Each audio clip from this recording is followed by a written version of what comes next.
Assalamu alaikum. Today we will discuss the lecture number 27 of the current lecture series Fuel Chemistry. In this particular lecture we will discuss the biodiesel as an alternative fuel. तो basically जो diesel होता है वो हम generally नाम हमने सुना हुआ है जी बायोडीजल है। बायोडीजल हम किसे कहते हैं? जब हम डीजल को प्रोड्यूस करते हैं बायोलॉजिकल किसी मेथड से, बायोलॉजिकली जब हम प्रोड्यूस करते हैं डीजल को तो देन हम उसको नाम देते होते हैं बायोडीजल का। ठीक है, तो जो जनरली बायोडीजल होता है ये हम डिराइव कहाँ से करते हैं? ये हम डिराइव करते हैं फ्रॉम वेजिटेबल ऑयल और एनिमल फैट और lipids that are obtained from biomass. तो ये बेसिकली सोर्सेज हैं जहाँ से हम जो बायोडीजल होता है उसको डिराइव करते होते हैं, वेजिटेबल ऑयल से, एनिमल फैट से और lipids that are obtained from the biomass. तो नेक्स्ट अगर हम देखें कि जो बायोडीजल होता है इसकी केमिकल कंपोजिशन क्या है, तो बायोडीजल जो होता है they are basically monoalkyl ester and are made up of long chain of fatty acid. ये लॉन्ग चेन होती है फैटी एसिड की लॉन्ग चेन्स होती हैं ऑफ मोनोअल्काइल ईस्टर्स। ठीक है, और फर्दर हमने देखा था कि इनको हम डिराइव करते होते हैं वेजिटेबल ऑयल और एनिमल फैट से। और third one is lipids that are obtained from biomass. अगर हम इसके कुछ एग्जांपल लें तो इसको हम बेसिकली दोनों तरह के ऑयल से डिराइव करते होते हैं। इसके कंपोजिशन के अंदर दोनों तरह के ऑयल्स आते हैं, एडिबल ऑयल्स और नॉन एडिबल ऑयल्स। ठीक है, तो फ्यू अगर हम एग्जांपल लें इसमें तो इसके एग्जांपल्स में आ जाते हैं पाम ऑयल आ जाता है, कैस्टर ऑयल आ जाता है और एडिबल ऑयल्स आ जाते हैं। इसमें नॉन एडिबल ऑयल्स भी आते हैं, इनको हम मजीद भी आगे डिस्कस करेंगे। नेक्स्ट अगर हम हिस्ट्री की बात करें तो साइंटिस्ट था जिसका नाम था रुडोल्फ। इसने सबसे पहले फर्स्ट डीजल इंजन जो सा था उसको डिज़ाइन किया था और ये जो सा डीजल इंजन था ये वर्क करता था ऑन द पीनट ऑयल। ठीक है, जो फर्स्ट डीजल इंजन था उसको डिज़ाइन किया था रुडोल्फ ने और ये जो डीजल इंजन था ये पीनट ऑयल पे वर्क करता होता था। ठीक है, अब रॉ मटेरियल्स की अगर हम बात करें, जैसा कि मैंने बताया इसके अंदर हम दोनों तरह के रॉ मटेरियल्स को यूज़ करते हैं, एडिबल ऑयल्स और नॉन एडिबल ऑयल्स। तो सबसे पहले अगर हम एडिबल ऑयल्स की बात करें तो जो एडिबल ऑयल है, एडिबल ऑयल के अंदर कौन कौन से आ जाते हैं ऑयल्स? आलमंड ऑयल यानी कि बादाम का oil, coconut oil, sunflower oil, soyabean oil और canola oil. These are the edible oils, means कि हम इनको खाने के लिए भी इस्तेमाल करते हैं, that's why they are called edible oils. तो अगर हम नॉन एडिबल ऑयल्स की बात करें तो इसमें जो से ऑयल्स आते हैं they are linseed oil, walnut oil, castor oil and lubricants. तो ये वो ऑयल्स हैं जिनको हम बायोडीजल के तौर पे यूज़ करते हैं but they are non edible, means कि हम इनको खाने के लिए इस्तेमाल नहीं करते। अच्छा जी, नेक्स्ट अगर हम बात करें ब्लेंड्स ऑफ बायोडीजल, तो ब्लेंड्स ऑफ बायोडीजल की अगर हम बात करें तो जो बेसिकली जो बायोडीजल होता है इसको हम पेट्रोल डीजल के अंदर ब्लेंड्स के तौर पे यूज़ करते हैं, यानी कि इसकी कुछ क्वांटिटी को यूज़ करते हैं अलोंग विद पेट्रोल डीजल। तो इस बेस पे अगर हम बात करें तो जो बायोडीजल होता है इसके जोन से वो तीन तरह के ब्लेंड्स हम यूज़ किए जाते हैं। ठीक है, एक जो इसका है B20 है। ठीक है, first one is B20, B5 है और B2 है। तो इन तीनों तरह के जो बायोडीजल के ब्लेंड्स हैं इनको हम यूज़ करते होते हैं। मैक्सिमम जो यूज़ होता है वो होता है B20 का। ठीक है, तो B20 का बेसिकली मतलब क्या है? B20 का बेसिकली मतलब है कि इसके अंदर 20% जोन सा है वो बायोडीजल है और 80% पेट्रोल डीजल है। ठीक है, तो इसी तरह से B5 का क्या मतलब है? B5 का मतलब है कि इसके अंदर 5% जोन सा वो बायोडीजल है और इसके अंदर जोन सा 95% है वो पेट्रोल डीजल है। B2 का भी मतलब यही है कि 2% इसके अंदर बायोडीजल है और 98% इसके अंदर पेट्रोल डीजल है। नेक्स्ट हम देखते हैं कि how is biodiesel produced. Biodiesel की जो प्रोडक्शन है वो हम किस तरह से करवाते होते हैं। अच्छा जी, प्रोडक्शन की बात करें तो जो पहला मेथड है दैट इज पायरोलिसिस। ठीक है, जो फर्स्ट मेथड है जो बायोडीजल की प्रोडक्शन में यूज होता है दैट इज पायरोलिसिस, बट हम इसको यूज नहीं करते, it is actually the non applicable. इसके नॉन एप्लीकेबल होने की वजह क्या है? Because it is too much expensive, ये हमें काफ़ी कॉस्टली पड़ता है क्योंकि इसके लिए हमें हाई हीट रिक्वायर्ड होती है for the breakdown of long chains of monoalkyl esters. So that's why it is expensive and it is non applicable. Second जो सा प्रोसेस है that is transesterification process. ये सिंपल प्रोसेस है, इसके जरिए हम सॉप की भी प्रोडक्शन करते होते हैं और इसको हम स्पेसिफिक नाम देते होते हैं स्पोनिफिकेशन का। इसको हम फर्दर डिस्कस भी करते हैं। तो पहले उसका जनरल रिएक्शन हम देखते हैं, ट्रांस एस्टेरिफिकेशन रिएक्शन। तो ट्रांस एस्टेरिफिकेशन रिएक्शन की जनरल रिप्रेजेंटेशन अगर हम देखें तो इसके अंदर बेसिकली है क्या? इसके अंदर हम ट्राइग्लिसराइड को यूज़ करते होते हैं। ट्राइग्लिसराइड मतलब ग्लिसराइड के तीन मॉलिक्यूल, ग्लिसराइड के अंदर ग्लिसराइड के तीन मॉलिक्यूल्स होते हैं। अगर मैं शो करूं तो एक ग्लिसराइड का ये मॉलिक्यूल है, ठीक है, सेकंड ये है और जो थर्ड है वो ये है। तो इस तरह से तीन ग्लिसराइड के मॉलिक्यूल्स आपस में मिलते होते हैं। ट्राइग्लिसराइड के साथ हम मेथनॉल को यूज़ करते होते हैं। मैथनॉल के भी हम 3 मॉलिक्यूल्स लेते होते हैं और in the presence of catalyst generally हम इसमें NaOH को यूज़ करते होते हैं। तो इस तरह से हमारे पास मिक्सचर ऑफ फैटी ईस्टर्स बनता होता है, ठीक है, मिक्सचर ऑफ फैटी ईस्टर, और साथ हमारे पास ग्लिसरॉल की फॉर्मेशन होती है। अब इस रिएक्शन के मजीद अगर हम मैकेनिज्म को डिस्कस करें तो नेक्स्ट हम चलते हैं। तो यहाँ पे अगर हम इस रिएक्शन के मैकेनिज्म को अंडरस्टैंड करें तो ये रिएक्शन किस तरह से प्रोसीड होता है, तो सबसे पहले हमारे पास वही एक तो ट्राइग्लिसराइड है और साथ हमारे पास मैथनॉल है, और हमारे पास ये 2 रिएक्टेंट है और प्रोडक्ट भी हमारे पास 2 बन रही हैं। एक मिक्सचर ऑफ फैटी ईस्टर है और दूसरी हमारे पास जो प्रोडक्ट है वो ग्लिसरीन है। सबसे पहले हम अपनी फर्स्ट प्रोडक्ट को देखते हैं जो कि है मिक्सचर ऑफ फैटी ईस्टर।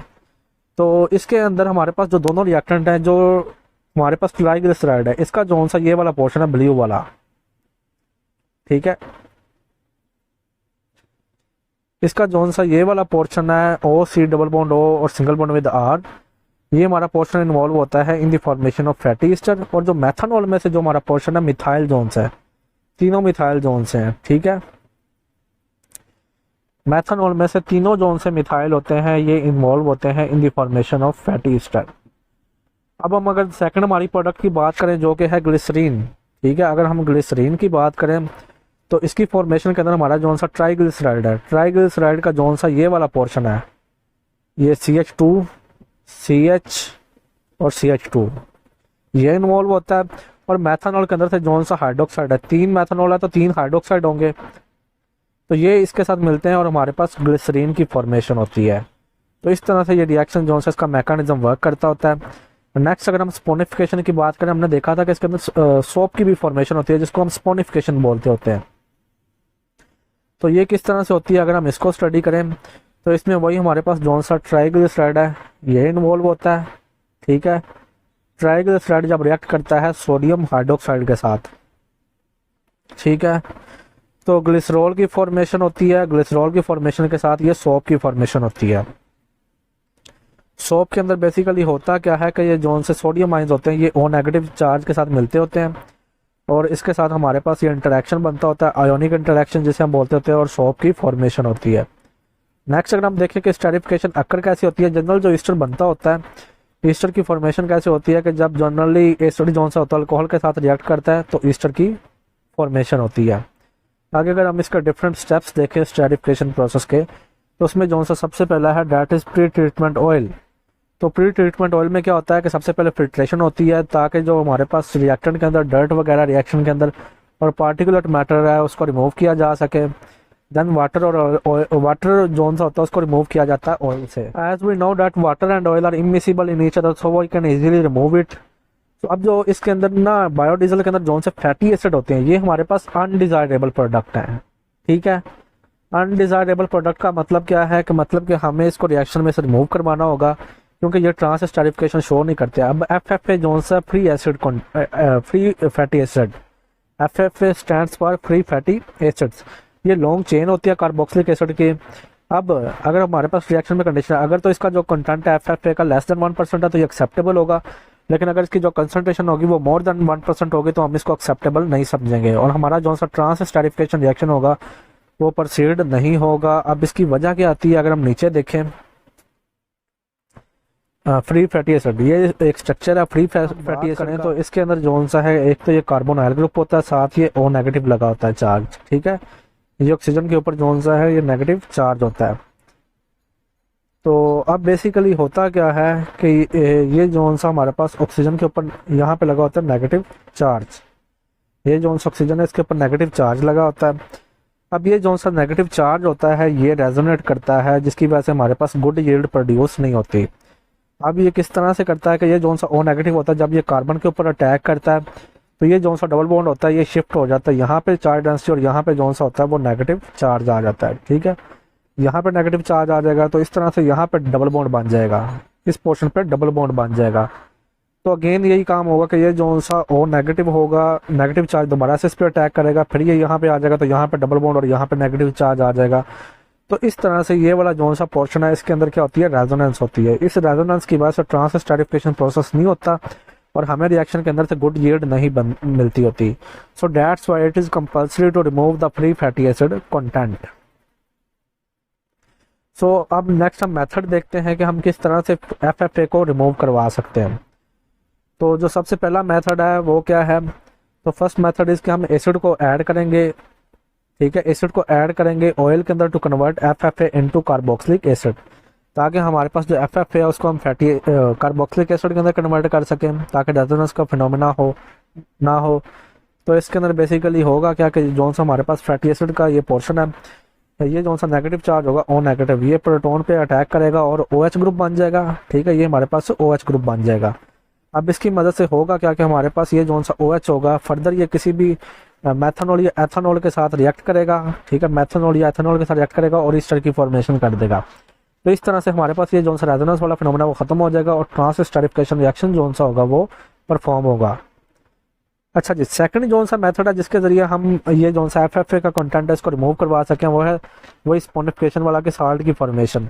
तो उसके अंदर क्या होता है कि हमारे पास जो FFA होता है इसको हम रिएक्ट करवाते हैं सोडियम हाइड्रोक्साइड के साथ, जो कि O नेगेटिव और Na पॉजिटिव का इंटरेक्शन बनाता होता है, और इससे होता क्या है कि साल्ट की फॉर्मेशन होती है और FFA जो सा होता है वो रिमूव हो जाता है। अब जो साल्ट होता है वो इनसॉल्युबल होता है ऑयल के अंदर, तो हम इसको ईजिली रिमूव करवा सकते हैं। अच्छा जी, नेक्स्ट अगर हम ट्रांसएस्टरिफिकेशन रिएक्शन को डिस्कस करें, तो जो ट्रांसएस्टरिफिकेशन रिएक्शन है इसके अंदर बेसिकली होता क्या है कि जो मेथनॉल होती है उसको रिएक्टर में सेंट करने से पहले हम क्या करते होते हैं, इसको हम कंबाइन करते होते हैं NaOH के साथ एज अ कैटलिस्ट के तौर पे, और देन फिर जो सा ट्रांसएस्टरिफिकेशन रिएक्शन होता है वो परफॉर्म होता है। तो अगर हम इसमें देखें मेथनॉल जो सा इसको NaOH के साथ रिएक्ट करवाते हैं तो हमारे पास ये सोडियम साल्ट ऑफ मेथोक्साइड आयन बन जाता होता है, और इनके दरमियान जो ये हमें इंटरेक्शन शो किया हुआ है कि कौन सा इंटरेक्शन होता है वो आयोनिक इंटरेक्शन होता है। बेसिकली जो मेटल और नॉन मेटल के दरमियान में इलेक्ट्रोस्टैटिक इंटरेक्शन होता है उसको हम आयोनिक इंटरेक्शन बोलते होते हैं। ये बेसिकली इनके दरमियान अट्रैक्टिव फोर्सेज होती हैं। अच्छा जी, अब अगर हम बात करें कि ट्रांसएस्टरिफिकेशन रिएक्शन के अंदर हमारे पास जो प्रोडक्ट्स और बाई प्रोडक्ट्स हैं वो कौन सी हैं, तो हमारे पास ट्रांसएस्टरिफिकेशन रिएक्शन के अंदर जो मेन प्रोडक्ट है दैट इज बायोडीजल। बायोडीजल जोन सी है वो मेन प्रोडक्ट है। अब बाई प्रोडक्ट्स की बात करें तो बाई प्रोडक्ट्स के अंदर ग्लिसरीन अनरिएक्टेड CH3OH है और सोप वगैरह NaOH, ये हमारे पास क्या है, ये बाई प्रोडक्ट्स हैं। अब हमें सिर्फ रिएक्शन के अंदर डिजायर्ड यानी कि मेन प्रोडक्ट चाहिए होते हैं, जबकि जोन सी बाई प्रोडक्ट्स हैं इनको हमने रिएक्शन के अंदर से रिमूव करवाना होता है। तो सबसे पहले हमारी जोन सी बाई प्रोडक्ट है वो है ग्लिसरीन। तो ग्लिसरीन को कैसे रिमूव करवाएंगे, ग्लिसरीन को रिमूव करवाने के लिए हम यूज़ करेंगे ग्रेविटेशनल सेपरेशन को, ठीक है। इसके लिए हम यूज़ करेंगे method that is gravitational separation. Gravitational separation के अंदर बेसिकली क्या होगा कि जो ग्लिसरीन की होती है डेंसिटी वो ज़्यादा होती है as compare to biodiesel. Glycerine की डेंसिटी है 1.263 जबकि बायोडीजल के 0.880। तो on the basis of gravitational separation हम इसको इजीली सेपरेट आउट कर सकते हैं, ठीक है। रीज़न क्या है कि जो ग्लिसरीन की डेंसिटी क्यों ज़्यादा होती है, क्योंकि इसके अंदर हाइड्रोजन बॉन्डिंग होती है। हाइड्रोजन बॉन्डिंग ज़्यादा होने की वजह से इसके अंदर इसकी जो डेंसिटी होती है वो क्या जाती है, इंक्रीज हो जाती है। So that's why they are totally immiscible in ether, so we can easily separate out. ये बिल्कुल उसी तरह जिस तरह से लाइक डिसॉल्व लाइक प्रिंसिपल है। अच्छा जी, नेक्स्ट जोन सा प्योरिफिकेशन है। प्योरिफिकेशन के अंदर हम बाकी की बाई प्रोडक्ट्स को रिमूव करेंगे। तो नेक्स्ट जोन सी हमारे पास बाई प्रोडक्ट थी वो थी अनरिएक्टेड मैथनॉल। अनरिएक्टेड मैथनॉल को कैसे रिमूव करेंगे, हम इसको स्ट्रिपर में मूव करेंगे। स्ट्रिपर को मूव करवाने के बाद जितनी भी हमारे पास मैथनॉल होगी यहाँ पर रिमूव हो जाएगी। मैथनॉल के आफ्टर मैथनॉल रिमूवल हम बायोडीजल को सेंट करेंगे वाटर वाश के अंदर, यहाँ पर जितना भी NaOH सोप और साल्ट के कंटेंट होंगे इनको फर्दर क्या कर दिया जाएगा, इनको रिमूव कर दिया जाएगा। तो इसके बाद हमारे पास जो बायोडीजल बनेगा उसको हम ड्राई कर देंगे और इसको स्टोर कर लेंगे। तो इस तरह से जो बायोडीजल होता है इसकी कंप्लीट प्रोडक्शन होती है।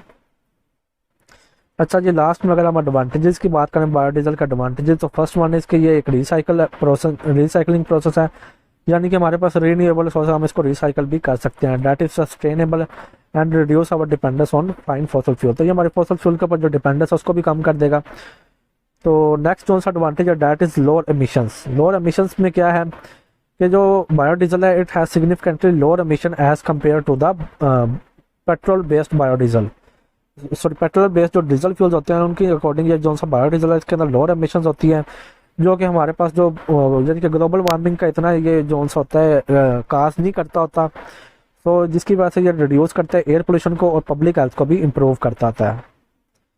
उसके अलावा बायोडिग्रेडेबल है। बायोडिग्रेडेबल मीन्स कि ये नॉन टॉक्सिक है बायोडीजल जोन्स है, तो इसलिए इसके अंदर लेस रिस्क है और ये एनवायरमेंटली क्या है, फ्रेंडली है। बेटर लुब्रिकेशन की अगर हम बात करें तो it is better lubricating property as compare to petroleum based biodiesel, तो that's why it extend the life of, और जिसकी वजह से जो डीजल इंजन होता है उसकी लाइफ में भी ये क्या करता है, एक्सटेंड कर देता है। नेक्स्ट है जो डोमेस्टिक प्रोडक्शन, यानी कि हम इसको घर में भी इस्तेमाल कर सकते हैं बायोडीजल को। So biodiesel can be produced domestically, हम इसको डोमेस्टिकली भी इसको प्रोड्यूस कर सकते हैं, और लोकल इकोनॉमिक्स और डिपेंडेंस भी ये जोन से फॉसिल फ्यूल पे है या फॉरेन ऑयल पे, उसको क्या कर देगा, कम कर देगा। सो नेक्स्ट जोन सा लास्ट यूज़ है that is easy to use. जो बायोडीजल है इसको यूज़ करना भी बहुत ज़्यादा आसान है। सो तो ये इसको यूज़ करना भी बहुत ज़्यादा आसान है। सो हम कह सकते हैं कि ये जोन सा कन्वीनियंट अल्टरनेटिव फ्यूल ऑप्शन है पेट्रोलियम बेस्ड डीजल फ्यूल के बाद, यानी कि डीजल फ्यूल के बाद जो बायोडीजल है ये हमारे पास एक अच्छा ऑप्शन होगा। ठीक है, so this is all about today's lecture. अगर आपका कोई क्वेश्चन हो तो आप कमेंट सेक्शन में पूछ सकते हैं। ओके, थैंक यू, अल्लाह हाफिज़।